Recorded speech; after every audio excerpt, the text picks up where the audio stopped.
Hi Keith, this is Daniel Walthers. I've got your little baby Harley here.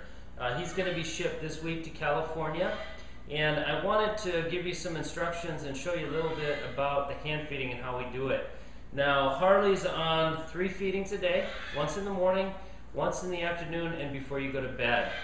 He is actually picking at fruit and vegetables and stuff like that, but not getting enough to survive. So I would feed him 3 times a day. We use a Zupreme hand feeding formula for macaws. The only thing I do different for a green wing is I add more fat, and you can do that by adding peanut butter to your hand feeding. The requirements for a green wing are a little bit different than, say, a blue and gold. They need more fat, just like it would be a hyacinth macaw.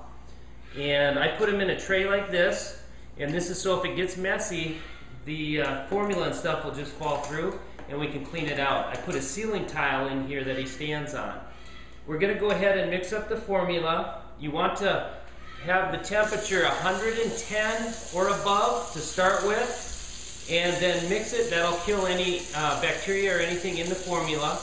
And then check it before you hand feed to make sure it's not too hot. I can usually run the faucet and get it super hot, then mix it. And by the time I get it all mixed up and ready to feed, it's usually cool enough. Now we're going to use it a little looser than normal. As you get comfortable with hand feeding, you can thicken it, and it'll be just fine as far as the feeding. At this point, I want it a little thinner. You can see he's excited to eat. He wants to eat. I'm going to thin it out just a little bit. You stay there, buddy. Kind of like you would have when you're feeding him in the beginning. Like I say, as you get better, you'll want to thicken it up so he gets more out of it. You can see kind of how loose it is. A little looser than, say, pudding, just like that. We're going to give him 60 cc's at each feeding, which is 1 syringe like this, 60 cc's. I a lot of times will spoon feed them to make it a little easier for you, but his feeding response is so active that it'd be very difficult with a spoon. Here you can direct it a little better. What you're going to do is draw it up in the syringe. If you have a small hand, only draw up about 30 cc's at a time and do it twice so that your hand can fit. If you get it drawn up like that to 60, and if your hand is small, it's pretty hard to use it. So I'm going to go ahead and drop 60. And I'm going to try to feed a little slower than I normally do.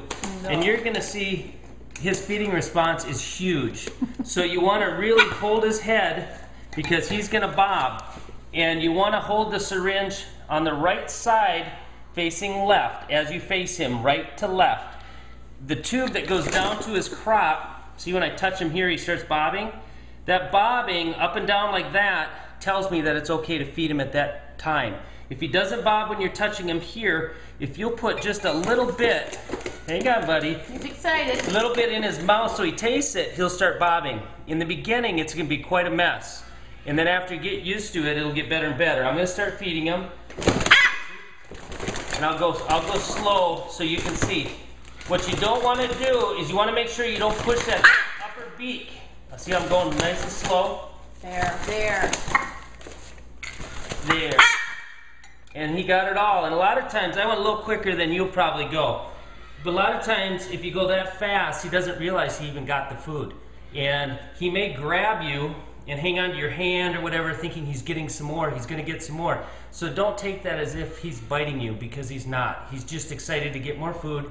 In a few seconds here, a few minutes, he'll realize, oh my gosh, I got a bunch of food, and he'll relax. Should we show him the crop? The crop is probably hard to see, but right underneath here, you'll actually, there'll be a bulge. And you don't want to handle him too much after you feed him, or he could regurgitate and bring it back up. As he tries to wean himself and doesn't want it, he may regurgitate it a little bit and bring it back up. And that'll kind of tell you, well, maybe I'll go 1 less feeding. I don't need to do 3. If you cut one out, cut out the afternoon feeding and have food in front of him during the day. And he'll get his feeding before he goes to bed at night, and then a feeding in the morning. Once you feel like he doesn't need 2 feedings, then I suggest you just feed him at night before he goes to bed, because he's not going to be able to eat in the dark, and that'll give him food through the night, and then he can start eating again in the morning. but he's weighing out at a little over 1,000 grams. Now they will go up and down. He will probably end up, when he's full grown, probably around 1,500 grams or so. I don't like them to lose more than 10% of their body weight when we're weaning. I've been trying to wean him so his weight is low right now, but if you go ahead and hand feed him 3 times a day, keep food in front of him, he should maintain this weight and go up. And then when you go to actually wean him, you'll find he will lose a little bit of weight in that process, and then eventually start growing again and gaining that weight again. Very friendly, very nice. We're going to give him a few baths before he gets shipped. You can see his feathers are a little rough, but we'll bathe him a few times. And then he'll be he'll be on that big airplane coming to see you. And you call me and let me know what you think and how awesome this little guy is. Thank you so much, Keith. And Harley's going to be on his way. We're always just a phone call away, buddy.